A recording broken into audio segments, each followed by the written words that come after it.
Good evening, everyone, and welcome once again to The Editor and the Alien Weekend Edition, where we review movies. I'm your co-host, the Night Editor, Kat Rocha, and with me, as always, is... J Ishiro Finney, author and alien in a human suit. You with your sultry voice again. The sultry monotone of my voice. Yes. That it just makes the clothing drop right off you. Well, it definitely makes my panties uncomfortable.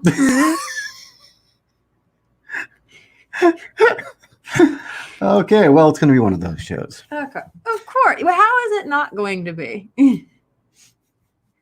Well, sometimes the shows are darker than others. We try to keep it light, though. We try to. And we should probably keep it light for now because despite what everyone thinks about this movie, this one's pretty fucking dark. Yeah. Especially now. I mean, it was always portrayed as a big, dumb action movie. Well, let me read the intro. Well, what movie are we covering tonight? I was getting to that. Okay, then. Red Dawn. It's a film that draws outrage from liberal critics even today. It is a Cold War cautionary tale that shows what happens when a nation fails to remain vigilant and allows itself to be invaded by communism. Directed by John Milius, Red Dawn is the ultimate coming-of-age tale. Set in the early days of World War III, a group of Midwestern teenagers must band together to defend their town from Soviet forces. At the time of its release, Red Dawn was derided as jingoistic propaganda packaged in a big, dumb action film. But was it really? Now, 36 years later, many of the film's fictional events are playing out right before our eyes. Could it be that there's more to Red Dawn than the critics claim? Spoilers, the answer is yes. But yeah, I remember when this came out, and this was one of those films that really had a lot of impact on younger people. But I remember it being one of those films where either adults loved it. Oh, well. I thought you were directing me. No, you had a crumb. Oh. You said you pointed at the door. Oh, no, I was... Well, that really just made the flow of the show go that much better now, didn't it? Oh, yes. Technical difficulties. The beauties of live entertainment. Fuck you. Anyway. Hey, that made for some great television in the heyday of nothing but live. Okay, Gracie. Yes. But yeah, this was one of those films where either adults loved it or absolutely despised it. Me being on the West Coast and having hippie parents, they thoroughly despised this film, thought that it was Reagan propaganda, had nothing but terrible things to say about it. And my dad, who was a fan of Milius because of Conan and a movie he made about surfers, felt very betrayed by this film and said that he'd gone to the wrong side, that we'd lost John Milius. Well, looking at it now, it's definitely not a big, dumb action movie. No. Not in the least. It's exceptionally well written. The action sequences, the only real unrealism about it is the luck score these guys have. But aside from that, it is not your over-the-top sort of commando type movie that people treated it. Usually it was spoken in the same breath as Commando and, what was it? The Stallone film, Cobra. Now, Cobra, that is a big, dumb action movie. That is a big, dumb action. And boy, is it enjoyable. Yes. Yeah, that is like a big, greasy piece of pizza that is cheap and it tastes great. That is Cobra. Of course, speaking of Stallone, I've heard people talk about Red Dawn in the same breath as they would talk about the first two Rambo films. Well, the first Rambo film is really good. I mean, as far as pretty much an addendum to what Vietnam did to a generation and how terribly they were treated when they came back, and the post-traumatic stress that it left, it is an exceptional film. Whereas the second film, it was written by James Cameron, and so just like Alien by Ridley Scott, it's this really deep, slow-moving, very realistic, intense horror film that almost feels like a documentary as it moves, and that's why it's so effective. And then you get Alien, where it's just fun. Dead aliens, motherfucker. The two Rambo films are kind of the same way. Got it. So, yeah. Red Dawn is definitely a standout film, and we'll really get into why. And it is unfairly treated and has been, it in a lot of ways, ruined Milius's career. He made it, and he got blackballed for it. You know, no one wanted him around anymore. Mm-hmm. So one of the things that always was said about Red Dawn was how unrealistic it was. It was ludicrous. It was insane. It was just the mere thought of Russians invading, communists invading was just, how dare they? Especially through Mexico. Yeah. But there's a couple things to bring up. The original idea, apparently, from what I understand, wasn't a Russian invasion. It was the concept that America moved so far left that it had a communist takeover and young people had to fight back. And everyone said, oh, well, Reagan's president. That's impossible. That'll never happen. So then they cooked up a scenario where it could happen. And that scenario involved, one, Russia starting to invade Eastern European countries. Well, that would never happen. That's just thoroughly unrealistic. Yeah. I mean, the thought that Poland would be worried about Russia invading them, how dare they? Where the fuck they get that idea from? I mean, then the film also claimed that Germany is taken over by the Green Party and that they've become incredibly leftist and sympathize with communism. No. Well, that would never. Germany would do that? No. And the ironic part is that he was too mild. It's all of Europe. Yeah. And not only is it that it went green, it didn't just go to the green. They're becoming the new Soviet Union. Yeah. And then it says Europe kicks out all the military bases. Well, shit, that they're doing that too right now. Yeah. Then it says Mexico has a revolution. Well, if you consider that the cartels now run it, they're effectively... It's It's a conquered nation. Yeah. It went from being a corrupt joke of a government to a drug state. Yeah. A narco state. A narco state with puppets in power. Then it says NATO dissolves. Gosh, I seem to remember that being on the table recently. Yeah.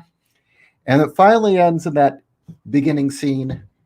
The United States stands alone. Mm-hmm. Oh, that would never happen. Oh, shit. I guess we kind of do. We do stand alone. Yeah. While everyone else is bending over to communism. Yeah. Well, and, the film was at least a bit more optimistic. It was saying that England was our friend, but that they've had their own problems. Well, they kind of are our friend. We have at least half the country that likes us. Yeah. But yeah, England has their own problems. Mm-hmm.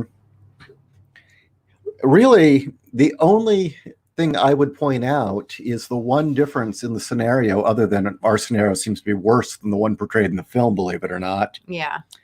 Is that one, Russia and China are still at odds in the movie. Mm-hmm. And two, the movie did not factor in that Eastern Europe would be our best friend.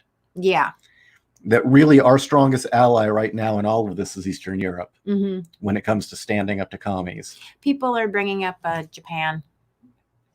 Oh, well, no, yeah. Japan actually is our other best friend here. Mm-hmm. And that's in light of what North Korea and China. Yeah. And that's fair. No, that is fair. Japan is a very strong ally of ours. And it's kind of interesting that they always act like Japan hates Trump.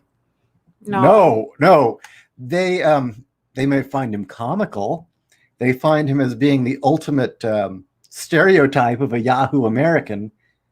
But they also like that. Yeah, they do. They really like that. And they really like that he doesn't take China's shit. And that he's been rather successful for the most part with North Korea. And if anyone's wondering why North Korea is rattling its saber again, it's because they're starving and no one will give them food. Yeah. Because we've all got our own shit to worry about. Well, there is a little something called a global pandemic. Which is, let's not go there. No, but it's So- a reality.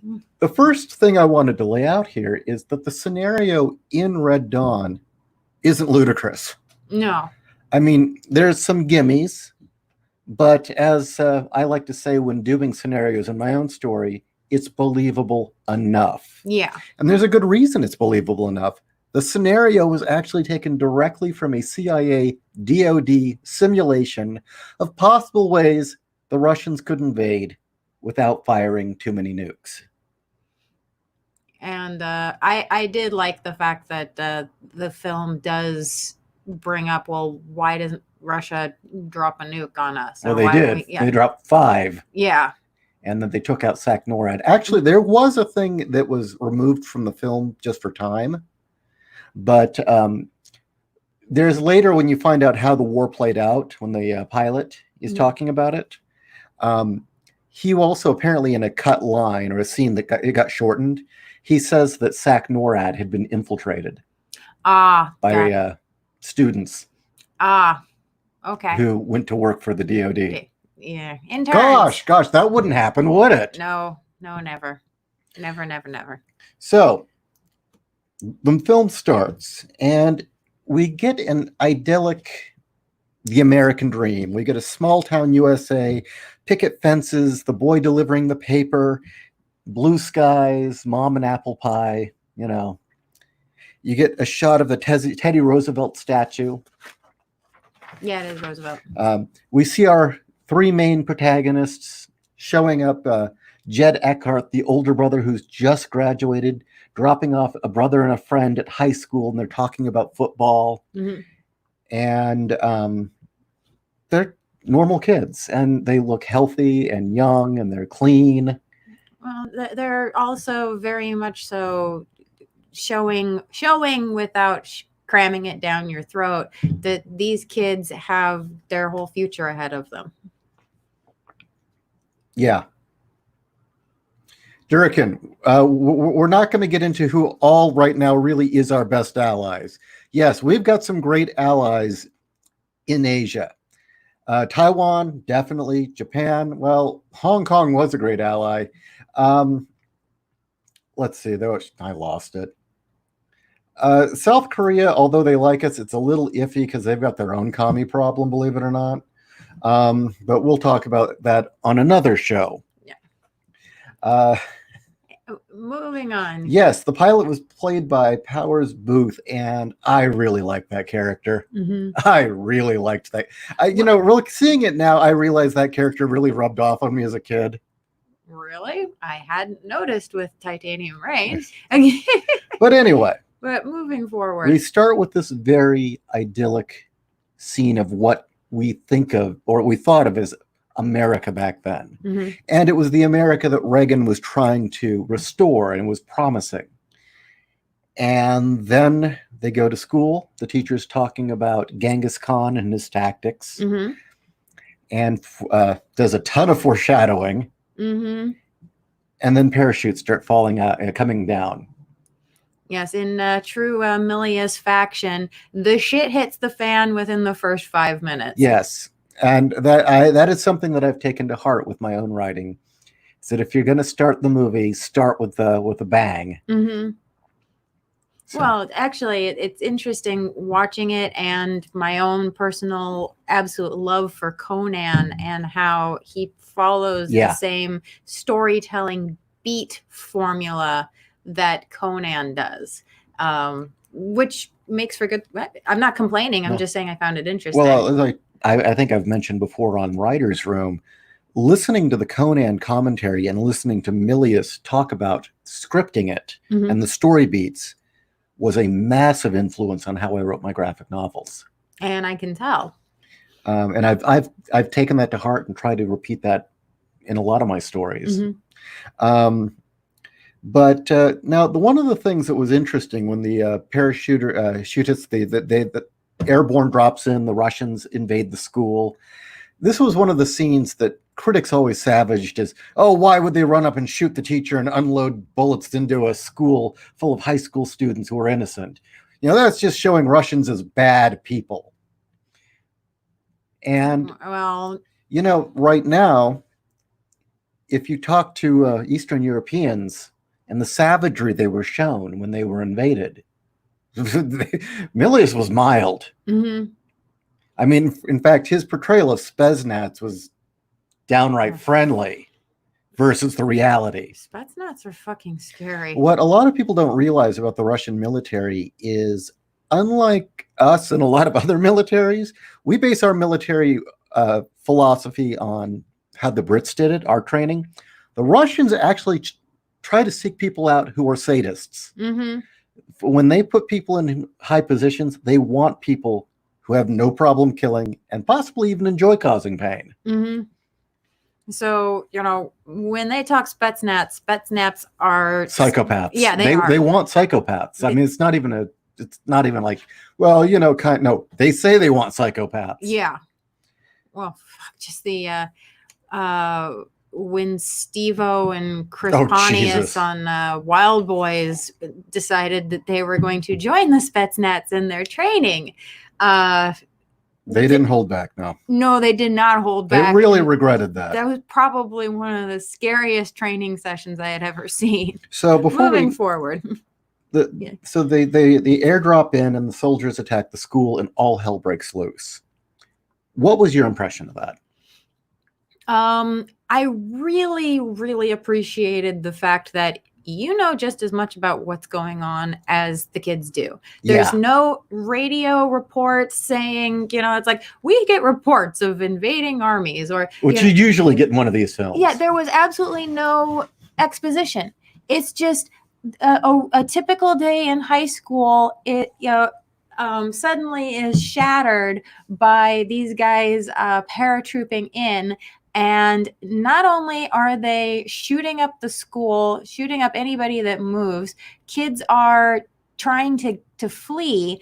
Every time they turn down a side street or they try to escape the town, they're met by roadblocks or guys with guns. And it's just this almost blind runaway of, we'll figure out what the fuck's going on later. Let's just get the hell out and take as many people with us as we can. Yeah, that was effective because, it really does give the sense of chaos of what the hell is going on. And I also really like, just again from a storytelling point of view, of you've got the older brother played by Patrick Swayze, who has That's just probably one of his best roles. I agree, totally. I'd give him 19 because he just graduated. Yeah, he just graduated. Yes. He's 19. So he's 19 years old. And as they're trying to haul ass away from the guys with guns, they're also pulling in as many high school kids as they can, the youngest being 15. And they didn't even know some of them. Yeah, they didn't even know some of them. They just grabbed whoever they could. One of them sees his own father, and they can't save his father. And that little scene right there really hammered home that from now on, these kids are alone. They literally have to leave their parents behind. And I found that more impactful than when they go and see Thomas Howell's father, who runs the gas station just outside of town. Well, before we get to that, so that's basically your impression of that scene. Yeah, it's these kids, no shit's hitting the fan, and they're doing the best they can, but they have no clue what the hell's going on. Now, there's an 8-year gap between you and I, and sometimes it doesn't really mean a hell of a lot, and then sometimes it does. Mm-hmm. And our memories of the 80s are extremely different for that reason. True. You, as I recall, didn't really have the same living in terror that any moment death could come from the sky. Not the same, no. I mean, I did get that, but that was more the 90s. It's not coming from the sky. It's we done fucked up in any second. Nature or some unforeseen force is going to come smack you, and there's absolutely nothing you can do to stop it. And that wasn't nearly as effective. Mm-hmm. Yeah, that is kind of the gap there. Yeah, and that was something that I think probably is one of the reasons millennials and Gen X have such a hard time understanding each other. I mean, you're like right in between. You were like right at the tail end of Gen X. So you didn't experience some of that. Those days in the 80s, they really tried to scare the shit out of us. And I mean, the truth of the matter was, we didn't know this at the time, but we were really moving towards running the Soviet Union out of business. Essentially, we outspent them and scared the hell out. Essentially, we convinced them to spend more money than they could handle, and then they got into Afghanistan. But from a media perspective, we had our teachers, we had TV, we had entertainment, we had celebrities, all just going on and on that you know, any minute now the bombs are going to fall because you know, Ronald Reagan's evil, and that, you know, he's going to end the world. And granted, the Soviets did their share of saber rattling because they were scared too. I mean, nobody really quite knew how much they were failing behind the scenes. But yeah, they definitely were making a show of it, that they were dangerous and trying to outpace us with more nukes, and they did. They had a lot more nukes than us. We had more accurate nukes. That was the difference. Yeah. But living in that environment, of that sense, there was this general sense that, you know, it's going to end. It's going to end at any moment. And with those messages being pounded into our head, the scene of you're sitting in school one day and then the next minute you look out the window and the Russians are coming was the stuff of our nightmares. We had dreams like that. I had those kind of dreams. Other people had those kind of dreams. Well, also, quite frankly, those were our nightmares. The scene reminded me a lot of Estes Perkel's you know, Footman Tire. Yeah, as bad as that film is, it's actually, yeah. Yeah.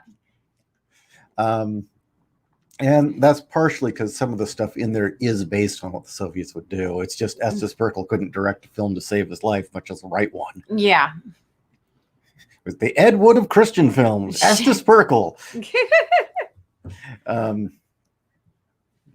God, Estes Perkel films make Kirk Cameron look good.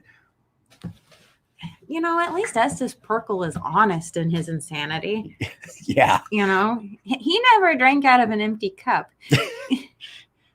Yeah, he wasn't quite the asshole Cameron was, is he? No. So anyway, no, the thing was, at that age, kids have nightmares. Like, you know, the Russians would be outside the next minute. And it works like a nightmare because the coloring and everything in that scene is normal life. And then you're in the middle of a war. Yeah. And I mean, blood's getting sprayed everywhere, chaos. Well, also, everywhere you turn, there are specifically dead kids. Right. That's the thing is I found throughout the whole film, the violence against adults, unless it's an adult that mattered, really wasn't spotlighted too much. It was just something that happened. He made a point anytime a kid got killed. Yeah. And he was not going to be shy about it. So they flee the town, and suddenly that white picket fence town you saw is now a war zone. I mean, these tanks, armored troop carriers, soldiers everywhere, explosions. And I'd like to talk about that in a bit. Sure, what? I'd like to Are you talking about the BMPs? Yeah. Oh, you really want to bring up the BMPs? I do. Okay. I do want to bring it because, well, this is why.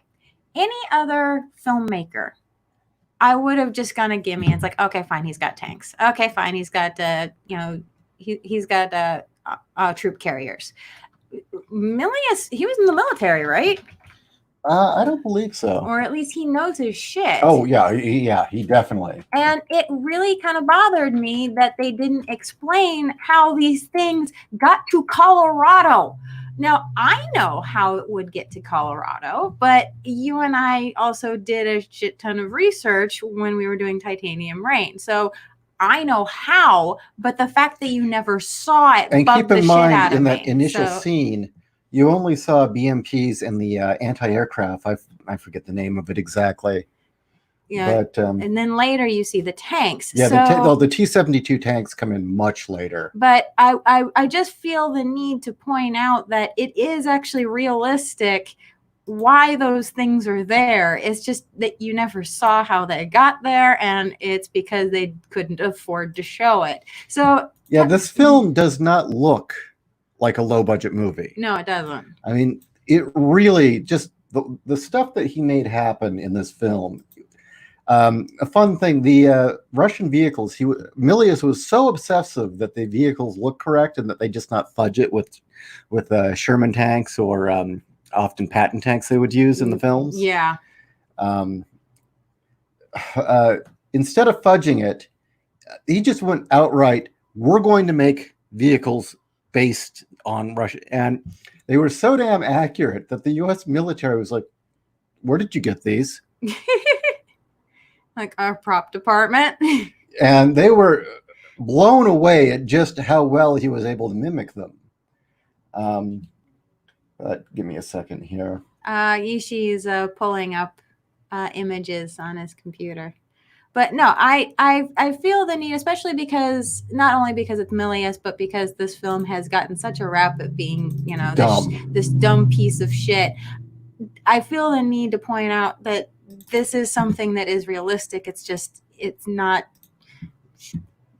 shown how it could happen. So okay, so you wanted to talk about the troop carriers or the armored fighting vehicles that were in that initial scene. Yes. The BMP. Especially that initial storming. I was like, how the hell did they get those things there and nobody noticed? I know how, but we never saw it. So how did they get these things there? All right, the Russian BMP. Now, this is their equivalent to what we have as the Bradley. Mm-hmm.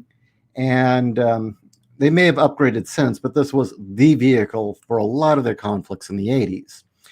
Now, there was a variant of this vehicle that rather than using steel for armor, it used aluminum, which meant it wasn't very well armored. No. But it had the sole purpose of you could load it up with 4 dudes, or even 8, I believe. And what it was is you'd have a gunner, a driver, a commander, or a officer, and then you'd have, I believe, 4 troops in the back that would get out of that would crawl out. Mm-hmm. They'd all be loaded in there. They'd shove this thing out the back of an airplane, and a parachute would be attached to it. Yeah. And if you were lucky, you guys were going to land alive. You made it to the ground in something resembling one piece. And this is how they invaded Afghanistan. Yes.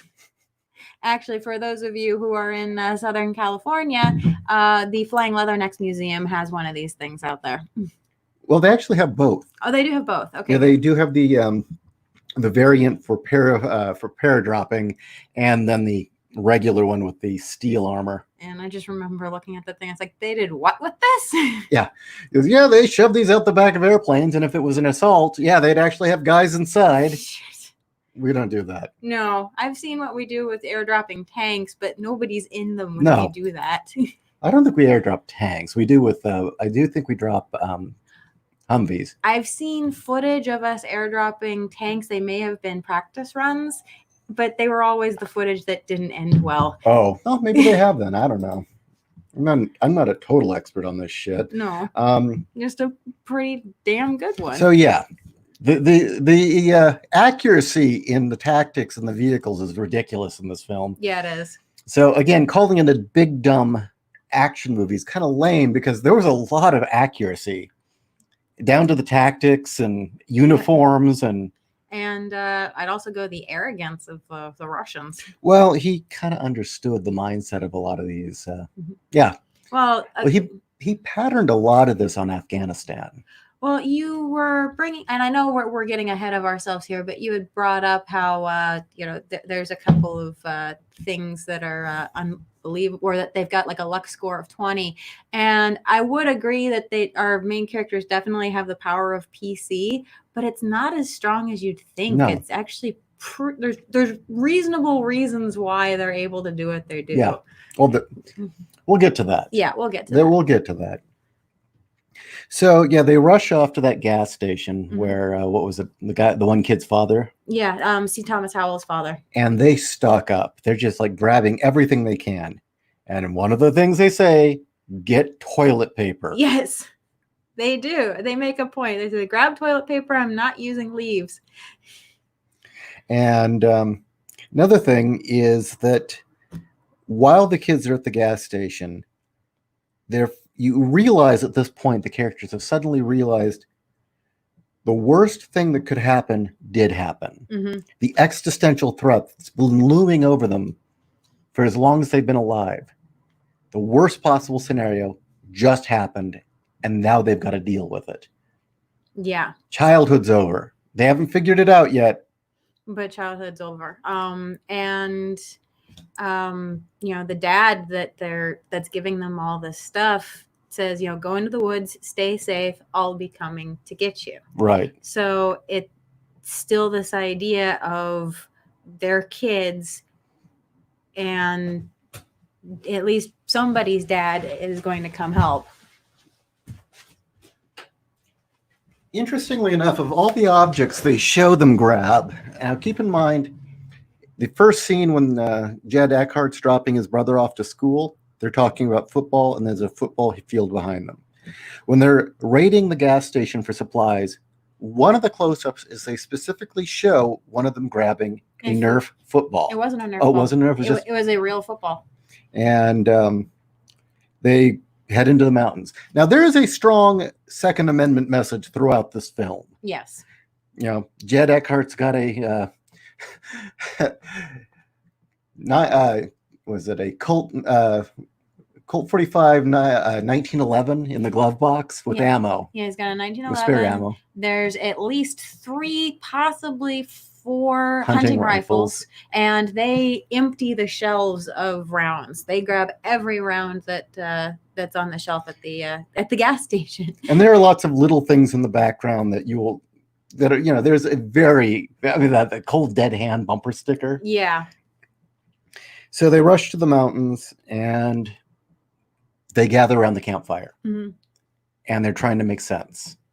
And you even have that period where Patrick Swayze, Jed Eckert, says, "Okay, I'm in charge, and what we're going to do is exactly what we were told. We're going to hold up here until either they come for us or the U.S. military shows up, or the military shows up." And I think they said, "Well, what if none of those happens?" And he says, "Well, then we hold up here until those fighter planes that are overhead don't fly anymore." Yeah.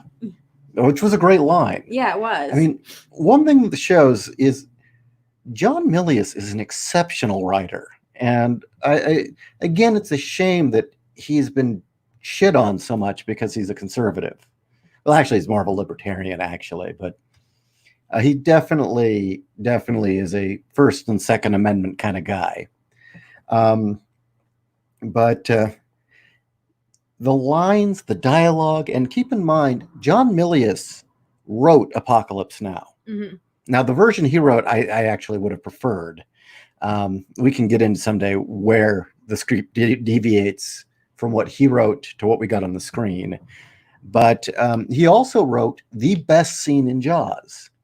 Yes, he did. And the scene with I can't remember. Quint, thank you. Yeah, Quint talking about the Arizona. Yeah, it was the USS Arizona and the sharks. Yeah. And he wrote a few others, and then he also did Rome for HBO. Yes. So yeah, he is an exceptional writer, and it shows in this film.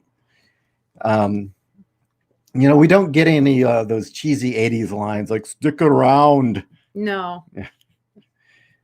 I mean, these kids, you get them around the campfire there. They're arguing, what are we going to do? The school president says, well, we'll vote. And he says, no, we're not voting on this. Yeah. We're surviving. If you want to leave, here's your bag. There's the road. Go back to town. Go back to civilization. Yeah. But, we're staying here. We're in the wilderness now. We're not doing this. Yeah. And, You can see them because they start trying to rationalize it, and they realize, no, this is real. People are dying. Mm-hmm. And it's also that now is the real point where, regardless if an adult was coming or not, this is when they're having to shoulder that burden of being adults themselves. Now, Jed Eckert is 19. He's the oldest of the bunch. He's the one who's between being a teenager and an adult. Mm-hmm. He's on the cusp of being really a full man. Mm-hmm. He just hasn't seen the world enough yet. Yeah. And what he yells at the class president and the kids as they're scared is, you think you're so smart, you're just a bunch of scared kids, it's time to grow up. Mm-hmm. Yeah. Right there. Which is a theme of his throughout. This is a coming of age story. Mm-hmm. As much as it's a story about vigilance and needing, to pretty much a reminder that this country and all the wonderful things we have is not an entitlement. It doesn't come free. It needs to always be maintained. And let me tell you, boy, did we slide into taking it all for granted, didn't we? Yeah. Definitely in the 90s. Oh, yeah. We get kind of a period where they hide up in the mountains for about a month or two? They're up there from, let's see, the story starts in September because it's when school just starts. They hide up there until November, I believe. I would also like to point out, because it's really good foreshadowing, that the kid who was like, well, I'm class president, and we're going to take a vote. That's the mayor's son. Yeah. And he's the one who's all for leading the charge back home. And he's the last and surrendering. He's also the last one of the little band to say, okay, I'm with you. I'm a team player. And that definite, and the thing is I'm class president. I'm in charge. What I also really appreciate is, especially with films nowadays, where even though they really want to claim, everything's relative, there has to be spelled out for you, black and white. This person is evil. This person is good. This person is always going to be a turncoat. This person is always going to be goody two shoes. This person is always going to be X, Y, Z. And it has to be spelled out and telegraphed for the audiences, because studios think that all audiences are idiots, and unfortunately a good percentage of audiences wouldn't know subtlety, if it dropped an anvil on their heads. In this, when it comes to the kids, they're kids. They're doing the best they possibly can, given the limited the limited knowledge and experience that they have. So when they make a dumb kid decision, or they do something stupid, or they decide to go one way and really they should have gone another, it's made very clear it's because they're kids. Yeah, they're very much their kids. And it makes what happens to all of them even more tragic. And when they're up in the woods surviving, and Jed's teaching them how to hunt, they're playing Indians, essentially. Yeah, they are. And they're even talking about Indian lore and... they're talking about Indian lore, and though I was never a Boy Scout, the fact that Boy Scouts do play a part in how they're living up there, specifically being an Eagle Scout. And I want to think it was the mayor's son. But isn't that part of it too? Is Native American lore when you're a Boy Scout? I've never been the American one, so version. I don't know. Okay, not so much the Brit. That's true. That's Lord Baden-Powell. Well, oh no, he was revered in the Boy Scouts, but there was some Native American hokey stuff tied into the Boy Scouts as well. I thought like Eagle Scouts specifically had like Native American stuff. No, just Boy Scouts in general. The order of the arrow, and okay. I almost got an Eagle Scout, and then I found punk rock. Being honest. No, it's truth. I almost got a silver award, not a gold award, a silver award in my senior year in Girl Scouts, and I said, "Fuck this shit." So But you didn't get to start as much fires and break as much stuff as I did. So I made actual torches and went spelunking. No, I mean you weren't allowed to do it in Girl Scouts. No. It wasn't encouraged. No, it was not encouraged. That is very true. But anyway, so they're up there. It's kind of clear that these boys learn to hunt and they learn to take care of themselves. They're starting to grow up under the leadership of Jed. And it kind of explains why they can now shoot. And No. They explain that very quickly. Jed and his brother, Charlie Sheen, say flat out, every year our dad would take us up here and we would go hunting and we'd go fishing and we can live out. No, why the other boys? Why they learned? Because he was showing them how. Oh, I see what you meant. Okay. And then finally comes time, they've got to go back to town. They run out of food. And suddenly we're entering the next phase of the film. Because we started out with childhood, the idyllic town, high school. That gets torn asunder. They go up into the wilds to hide and start growing up some. When they return to town, it's occupied. It's barbed wire. It's the color tones are no longer pastel. It's all like gray and drab. And there's Soviet propaganda all over the place. Signs saying that everything has a curfew. Everything has a curfew. Promoting Lenin. Yes. They're burning books outside the library. There are guards everywhere. Oh, they have to walk through a tank graveyard. Yeah, they do. And they go into the town store to get food because they ran out of food. And he says, "Where's my dad?" And with that... That was the first thing he wanted to know, that one kid wanted to know. Where's my dad? And they all wanted to know, actually. Well, that was C. Thomas Howell, and his dad was the one that gave him all the stuff at the gas station. And before they decide to go back to town, you get the scene where the Russians are occupying the town, and the commandant... Actually, now, this part I'm not entirely clear about, so please clarify. The guy who's taking over this town, he's from Mexico, correct? No, he was a Cuban. Oh, he's a Cuban. Okay, that's his deal. Okay, so you have because they make a point of saying these Russians are speaking Spanish. Yeah. So wait a minute, something's not right here. So they're Cubans who are invading for the initial wave for the Russian force that would be coming later. They also imply that some of them were German. They did imply that, yeah. Because at the beginning of the film they say Germany's kind of gone left. Yeah. And you've got East Germany. But the Cuban commandant asks his Soviet superior, yeah. No. He turns to one of his subordinates and says, "Go find their hardware store. These are the forms that you're going to be looking at." Yeah. Oh, yeah. The gun registrations. But what got me is if I didn't know that's what he was going for, I'd be confused because it never comes up again. At least in the cut that we've got. No. The gun registration, later you find out that's who they arrest anyone who's a gun owner and throw them in the camp. But when he asks for the gun registration, he doesn't say that's what it is. Yeah. He says, look for form 44 something. Yeah. Unless you're a gun owner, you wouldn't know what that was. And they don't use those forms anymore.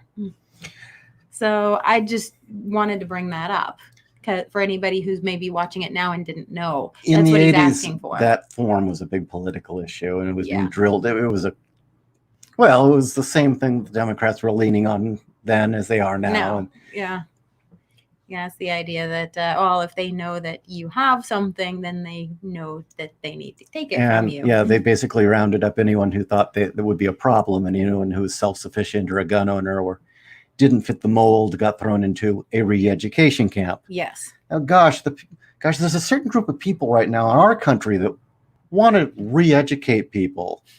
And some of them, some journalists have even started saying that maybe, Republicans shouldn't be allowed to hold office or have any positions of power or even in companies until they've been re-educated. Yeah.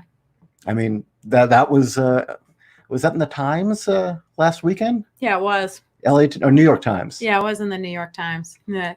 So, gosh. And how many times have we heard the Antifa crowd say, well, after we take over, there will be a time of relearning and unlearning. Yeah. Of course, the feminists say that too.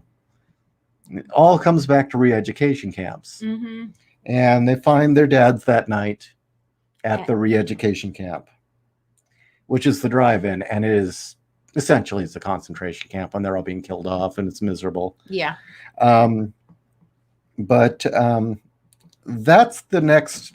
Do you think that's really when the second act begins? That really is when the second act begins because they meet up with the Eckert's father. Yeah, Mr. Eckert. This is his character's name. Yeah, Mr. Eckert. Harry Dean Stanton.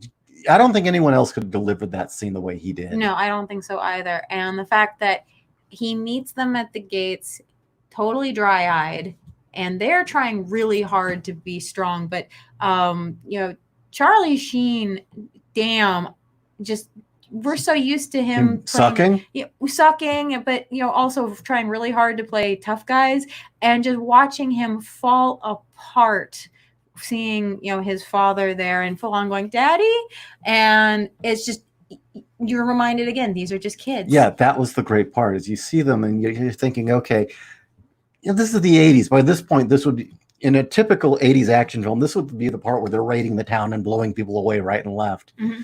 And you start getting this idea that, okay, they're toughening up. First, they see their dad, and they just break down. Yeah, they break down, they fall apart, and Harry Dean Stanton, dry-eyed, tells them, don't cry anymore. You can't cry anymore. And he tells them to leave him. Yes. I was tough on you both. I made you do things that made you hate me sometimes. Now you understand. You remember when you were remember the swings when you were young? You were so damn little. Remember when you fell off and when we were on the screens? Remember when you fell down?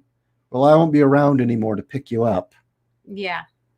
Is what he tells them. And, he's not sugarcoating it. He's not saying it'll be okay. He's telling them flat out, sorry, boys, you're on your own. So then we get that scene in the farm. Well, we can skip that. Yeah. They get the two girls that join up with them. Yeah. And handled extremely well. Yeah, it wasn't exploitive at all. We No. didn't get any of the John Hughes romance elements that you expect. No. Considering almost all these people were in John Hughes films. Long story short, these two girls join up with them, and they had traveled for 2 nights to get away from a different town that had been taken over, where the girls were going to be sold, and they had escaped before things really got bad. It was Erica and Tori. Erica and Tori, yeah. And then we returned to the campsite. I thought it was Tony. Tony, yeah. Erica and Tony. They returned to that campsite. They're around the fire once again. Yes. And now they're beginning to accept the reality. And they start to cry. And I don't remember which one of them said, but he looks up and said, things are different now. Oh, that's Erica. Erica says it. Things are different now. Erica says that actually on the way back to the camp. And then when they get back and they tell those who were left behind what happened to their parents. That's when everybody cries. But see the story beats. There is no for an 80-minute film, there is no wasted space. No, none. This sounds like it should be a 2-hour movie. And no, it doesn't let up. It really does not let up. So then the next story beat. But with that said, they go back to the camp. They're all mourning their parents, and Jed Eckert, Patrick Swayze, stands up and tells all of them, stop crying, turn it into something else. You can't cry anymore. You need to turn it into something else. And, trying to put on his adult pants and mimic his father's last words to him, to his new family, his new troops. And I also really appreciated that scene because the rest of them still relatively remain human through all this. C. Thomas Howell took his father's death, really badly. And so when Jed tells him, turn your tears to something else, he does. And he shuts down, and he goes cold. Kind of reminds me of the one character in Generation Kill who was the youngest and it was just kill crazy. Yeah. It was almost the same. Mm-hmm. Yeah, it was. And I mean, that was a real person. Mm-hmm. So keep in mind, up to this point, they're not rebels. They're just kids hiding up in the mountains. Yeah. That's it, waiting for the war to end. They haven't done anything. Yeah, they've run off. They're hiding and waiting for one of the sides to win and re-enter society, which is what any child would do, which would anybody who is not ready to deal with the world or take their destiny into their own hands would do, or what a French person would do. Sorry. Yeah, I've got some French in me. I can say that. But, well, I think I do. I don't even know anymore. We'll say yes. Who the fuck knows? For the sake of argument. We're getting to the turning point in which they become rebels. Now, as I said, at this point, they're hiding. And I've already seen it in the chat here. And we always hear this argument when it comes to the Second Amendment. Oh, what are you going to do if someone invades? Oh, what are you going to do if the government turns tyrannical? Or you really think that you and your silly AR-15 or your little revolver is going to make a difference? Well, the U.S. military is the most technically advanced military in the world. They just mow you down in a minute, in an instant. Well, I distinctly recall a very small primitive force of primarily farmers and peasants with little more than AK-47s and bags of rice stalemating the entire U.S. military out of Vietnam. And some crazy-ass jihadis doing the exact same thing to the Russians up in Afghanistan. And we get this message repeatedly through the film that constantly, when they become the rebels, you're getting references. They are being shown to be doing the same things that the Viet Cong and the not the Jem'Hadar, the Mujahideen did in Afghanistan. And that was intentional.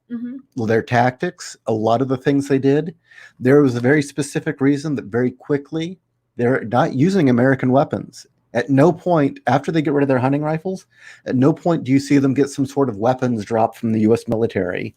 In fact, they start wearing the uniforms of the Russians. Right. But notice through the entire film, their two primary weapons are the AK-47 and the RPG. Yeah. Which were the signature weapons of both the Mujahideen and the Viet Cong. And it is shown that, yes, they do have power of PC. They do have a pretty high luck score to get away with things. Otherwise, we wouldn't have a story. But hey, so good rebels usually do. But at the same time, they're using the same tactics that they used when they would be hunting their food. You know, how they would disguise themselves in the terrain. And that's the other thing, is that they had the home advantage. It was their terrain. It was their turf. They knew it like the back of their hands, where the invaders had no fucking clue. Not only that, the Russians were arrogant as shit and didn't think that they figured they had already cowed the citizenry, that they didn't need to. They were expecting Russian peasants. Yeah, exactly. That's what they were expecting. They were expecting Russian peasants, and there couldn't possibly be U.S. soldiers nearby because they would have gotten word from the front lines elsewhere. Right. Now we get to the point where they become rebels. The Soviet soldiers, it was two officers, or it was a group of officers, two older ones and a younger one, coming up to a monument where it's remembering what was it, a battle with Roosevelt, Teddy, and the local Indian tribe. No, that wasn't the monument. What was the monument? The monument was, Roosevelt is the father of all of our national parks. That was the point of the monument. The monument was saying this land was purchased by Teddy Roosevelt so that the country could, future generations could enjoy it. So it couldn't be bulldozed, it couldn't be built on, and Teddy Roosevelt gave it to the people of the United States. That was the point of the monument. There's nowhere on what it says that even brings up the Native Americans. Really? Yes. If you read the officer's just bullshitting. Yeah, if you read what the monument says, it just talks about on this date Teddy Roosevelt purchased this land and I think it was out of his own pocket, and then gave it to the American people as a national park. Yeah. But there was a Russian, these 3 Russian officers come across this monument and they say, oh, what does it say? And one of the officers says, well, I understand a little bit of English. And they're like, okay, then translate for us. Dear so he goes to God, we're already an hour in. This is going to be a long, this is not a long movie. It's going to be longer than the movie. They say, well, then translate for us. And he translates it totally wrong. He says, oh, it's, typical American bullshit. On this great day, their warlord, Teddy Roosevelt, slaughtered like 4,000 Native Americans and did all this other stuff. And the number 4,000 is how many acres. And he just was taking the numbers and some known words.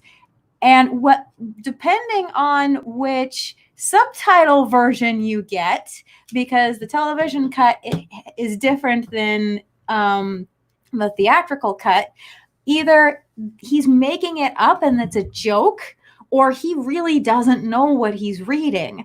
Either way, the whole point of it is that he totally gets it wrong. What this national park is for. Okay, I just got to say, Underworld Dream, I've heard the argument. You've got to understand, occupying forces don't want to rule a crater. They want the land, they want the resources. There's no point in nuking the shit out of the area because then nobody can have it. That's part of the point of the film, in fact. That is why we don't nuke the shit out of everything. Well, isn't that the scary thing about... Yeah, that's the scary shit about jihadis, is they don't care. I was going to say the hydrogen bomb. Not hydrogen. Neutron. Neutron, thank you. Yeah, sort of. Anyway, so what do? They find the arrow. Mm-hmm. The Russians think, that one guy, I think this is an authentic Indian arrow. And he's really trying to ham it up like this is authentic. And they're like, the natives didn't use plastic. Well, that's not plastic, it's bone. And essentially, stuff happens. The officers get killed. They have to kill the officers. It is the first kill. The first officer to die, the first time any of the kids kill anybody, it's an officer, and they hit him with an arrow. Yes. Indian reference. They hit him with an arrow. Not only that, through a lot of it, Jed Eckert is, he's leading. He's taken the role of the leader. And even though these kids are killing people, it's always his burden to make that decision of, we are now doing this. Now, they had to kill 2 of the officers, otherwise they would have been killed themselves. The third one made his way back to the truck and was actually radioing for help. He's mortally wounded. The guy was going to die anyway. And Jed points his revolver at the guy's head. And you have this moment of, is he going to shoot or is he not? The guy's going to die anyway, but does he leave him or is he going to kill him? And you just hear the gunfire. This is another thing I really like about this film. Is one, it's not pretty. No. Second, you notice Jed struggling about pulling that trigger. And third, that unlike the 2 older officers, where they had no problem knocking him off, the adults. Yeah, the adults. That younger officer was no older than Jed. Yeah. And you could tell he was terrified. Yes. And it's that moral decision. Yeah. And that keeps happening through the film, is you start seeing that the younger soldiers are no older than Jed or the kids, and that they're just as fucking scared and confused as they are. And I like that because, again, this is a big dumb action movie. No, it isn't. And again, the Russians are the enemy. They are the big picture enemy. But that you get these little moments of, no, this is just one person and one person, and you have a moral decision to make. God damn, And- I really should not read the chat while we do this. Mad Ginger, the reason they wanted Afghanistan was because they wanted the buffering zone so that they could place military bases next to NATO nations. That's why they wanted it. It was for strategic value. Like the chat will wait for you when we're done talking. I'm sorry. It's okay. You're seeing the movement out of the corner of your eye, and you have to look, right? OCD. Yeah, I have the same problem, but I've just learned not to really look, or I scan it to see if there is any commentary that is absolutely necessary now, or if it can wait. Well, I think the point you're getting to, though, is covered in the next scene, because again, there they are again at camp around the fire. Mm-hmm. And you notice this is that returning beat. Yeah. As they're going back and forth between that fire, which is their little civilization in the woods, and going back to town, which was home. Yeah. And those were the story beats keep happening back and forth between those two locations. And what it is they're hiding. Eventually the Russians find their way up there. They can't avoid it. They've got to fight back. Mm-hmm. Eventually the problem finds them. They can't hide from it. But how did the problem find them? Do you recall? I do. What? But the girl, you mean? Or no, not the girl. What? No. The Russians, the higher up Russians send in what they call a hunter to go flush them out. Yeah. And the hunter says, look, you shouldn't be having this problem with these kids. These are kids. We know that these are kids. But don't worry, I'm here. And the tactics that you've been using... You jumped ahead. Oh, I am? You've jumped way the fuck ahead. Okay, I'm sorry. I thought you were getting there. No, okay, we're not even there. Then you go. You go. What's the next part then? What it is the problem finds them. Yeah. It eventually gets to them, and it's not even intentional. They're just, the Russians were there to see a monument. That's it. And it was, I see what you were it's referencing. It's inevitable that they couldn't avoid it. I'm sorry. I thought you were talking about what happened after that. No, they couldn't hide. Yeah. Okay, I see what you mean. So then we return to the campfire. They've now killed people. Yes. They're dealing with it. And one of them says, they were people. And C. Thomas Howell says, yeah, well, so was my dad. Yeah. And then Jed looks over his little soldiers now. And great double meaning, the line. They're all dealing with the fact that they've just taken human life. And he looks at them and he says, one thing's sure now, we can never go home again. Yeah. Double meaning. Great writing. But yet then Charlie Sheen's character, Matt, starts being an idiot to one of the girls. They're still teenagers. They're still acting like teenagers. Mm-hmm. We get the meeting with the mayor. Slimeball politician tries to appease the Russians. Yes. And they want nothing to do with him. They decide the way they're going to deal with the rebels is kill their parents. Yeah. So we get a scene of the parents all being executed, digging their own graves and being executed. And they are defiant to the end, singing the national anthem out of key. But they were executed during the funeral for those three officers. Yeah, exactly. So while they're playing the Russian anthem, the Soviet anthem. And the interesting thing here is at this point, the Cuban officer, the commandant, Bella, you can tell he suddenly no longer wants to be there. Yeah. He's killing these kids' parents. He no longer wants to be a part of this. You can tell he's disgusted with it. No, he makes that speech later. Never mind. And they go back to camp again after seeing their parents executed from a distance. Don't cry. Jed is now the leader. One of them says, they're going to kill us. And Jed says, so why should we be any different? Mm-hmm. Yeah. Now we return to the gas station where they'd stocked up, and we get a scene straight out of Vietnam. They do one of the typical tactics. Pretty girl rides up on a bike. They take the bat. They heckle her. The Russian tank crew rolls up, right? They take what she has in the basket thinking it's food. It blows up. Yep. She flees. They chase to get her and they say, why didn't they just shoot her? Because they want to know where the rest of the rebels are, fucktard. I've heard that comment so many times. Why didn't they just shoot her after that? Well, they also wanted to get to know her a little better Yeah. before they found out where the rest of the rebels were. Now, there's a reason they just don't gun her down there. Yeah. And there's a scene earlier where they dig out, the Russians had dug out pits so that they could ambush American tanks trying to move in. Mm-hmm. The kids use those same pits to pop up and kill the Russians. Yep. And like I said, this was total Viet Cong tactics. And at this point, they're using AK-47s. They take what they can from the Russians and they move on, and just you do get this nice montage of them doing guerrilla warfare. Yeah. Guerrilla tactics. And all of them are based on primarily Viet Cong and Mujahideen tactics that were being used or had been used.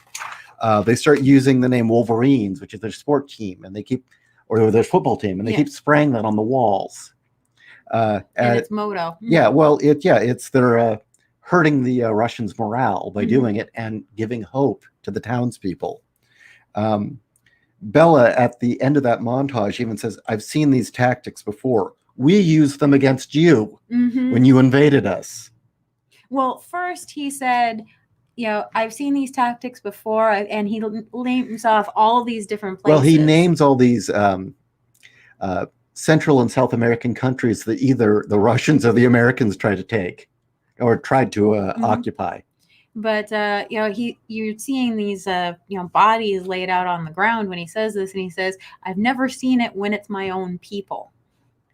And it's the fact that it's hitting him hard, at home. And then he says, we used them against you.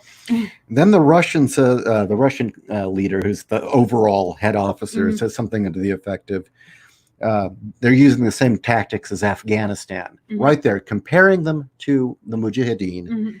And the Cuban says, no, we've got to win their hearts and minds. And the Russian says, fuck that, we're going to kill them. Yeah. And they start executing even more parents. Then there's that bombing scene where they bomb the Russian Friendship Association. Yeah. And it's funny until you see one young soldier crying over another young soldier who no older than the kids fighting. Yeah. And you realize, shit, people are really dying here.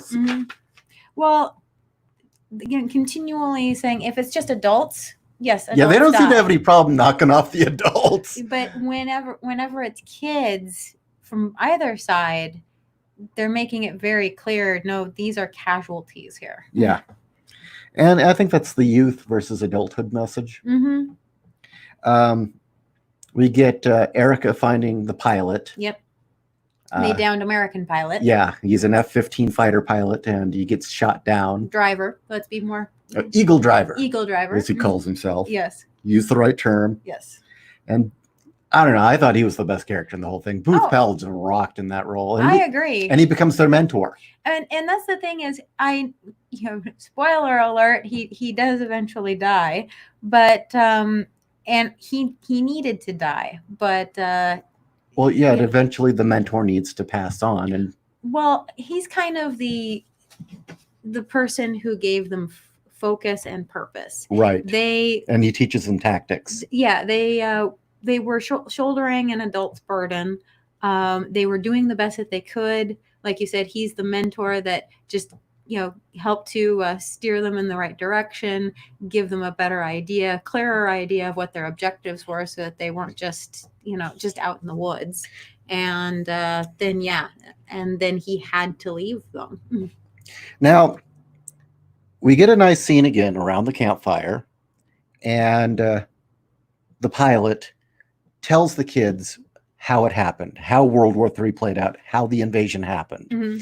And now we get to hear this ludicrous scenario that everyone lampooned and said it was so stupid and ridiculous back in the 80s. So tell us, what is exactly this ludicrous scenario that's just, so... Well, the Russians used commercial airliners Okay. to penetrate into American cities Oh, did they?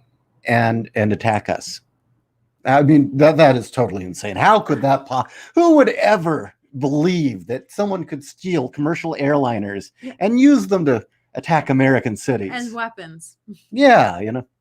Well, and they would drop troops in with them too. Oh, would they? No, they did in the film. Yeah, in the film. And then, oh God, can you believe it? The Cubans were able to smuggle in weapons and men by crossing the Mexican border illegally. Give me a break. But I thought we had a wall. And then he had to take a piss. Oh, he had to take a piss. Because that's really what's going to show them. Oh, how is everybody this wonderful Saturday evening? Yes, cue the intermission music from Monty Python. So everybody take a piss break. Because, yes, this one is definitely going longer than we expected. Of course, they always seem to go longer than we expected. Let's see if there's any comments I can go over right now while we're waiting for Ish. Well, this comes in under the heading of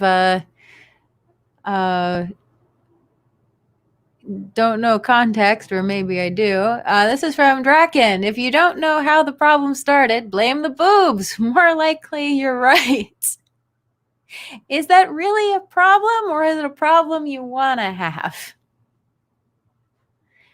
Let's see here. All right. All right.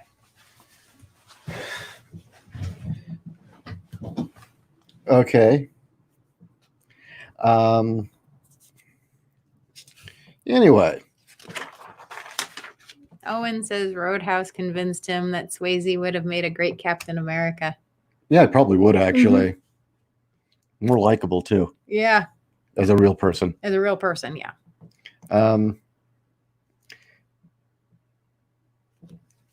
There's another part too. After they do some more guerrilla warfare with the pilot under his leadership, at one point after they've killed a whole bunch of people, one of the kids asks him, Colonel, are we doing this? Are we doing the right thing?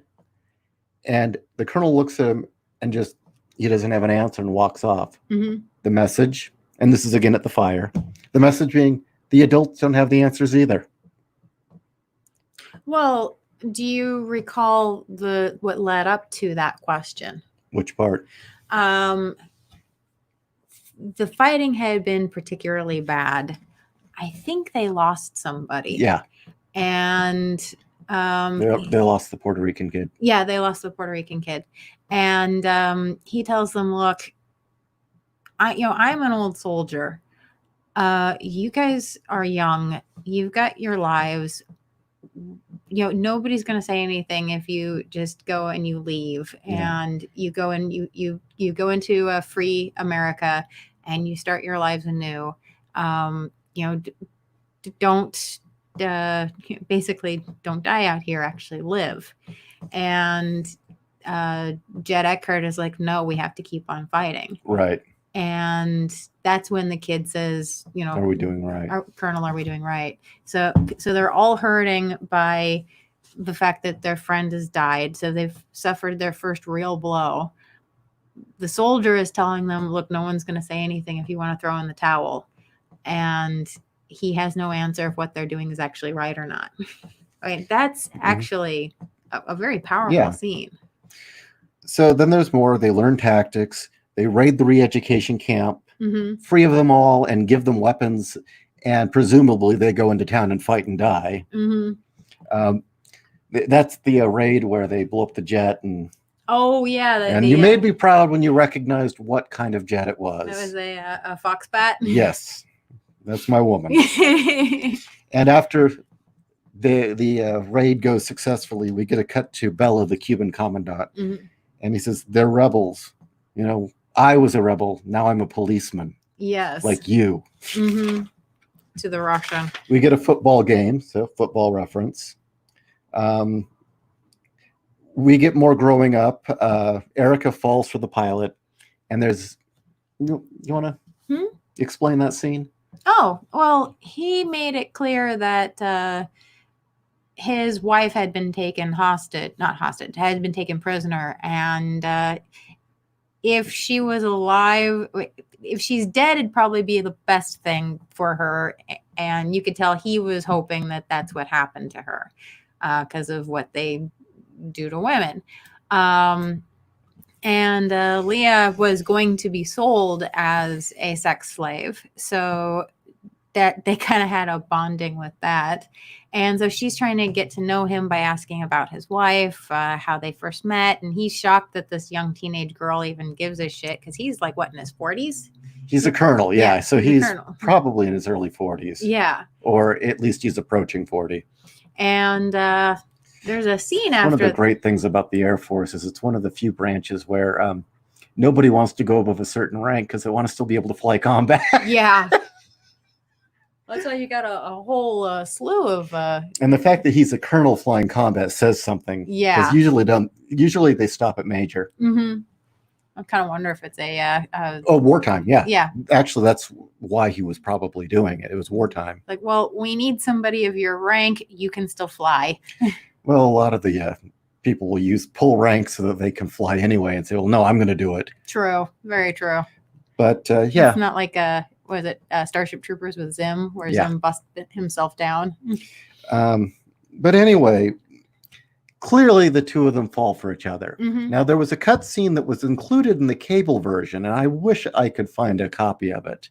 Because in the cable version, there is a scene where where she says, yeah, I want you to be the first one that, you sure you want to do this?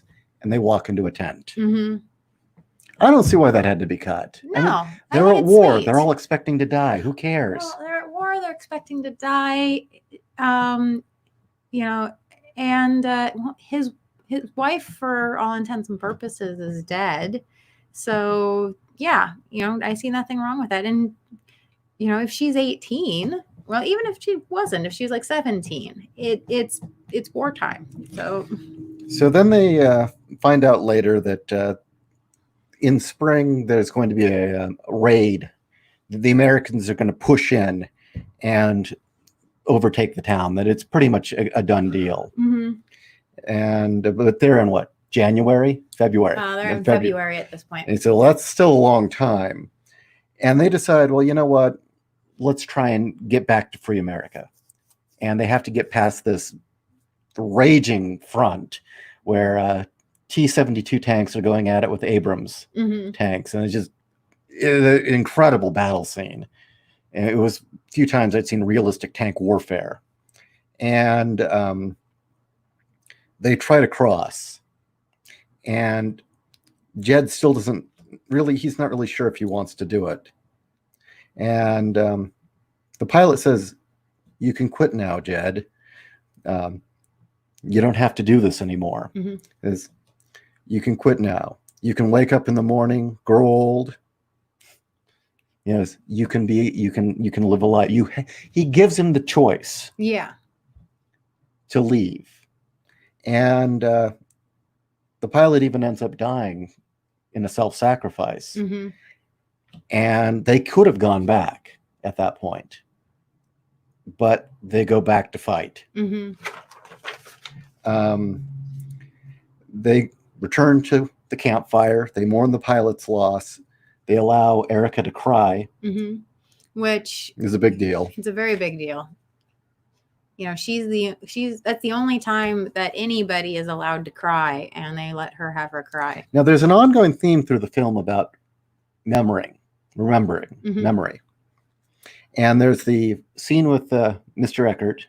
Harry Dean Stanton says, remember when you were on the swing. Mm-hmm. And then when the pilot dies at the funeral, I forget which one is reading, it says the scripture quote, but he says, as we remember, please let them forget, O Lord, so that they can be little again. Yeah. There's your theme. This is what a very big central theme to the film. The innocence of childhood. Needing to get rid of these goddamn insurgents or these rebels, Spetsnaz is sent in. And we find the significance of the name Wolverine. Mm-hmm. He says, they call themselves the Wolverine. What is a Wolverine? A small but vicious animal. I'm going to fast forward through this because now we're kind of getting through the accelerating beats. Yeah. They get a Spetsnaz ambush. They find out that the mayor's son is a turncoat. Jed has to execute them. Mm-hmm.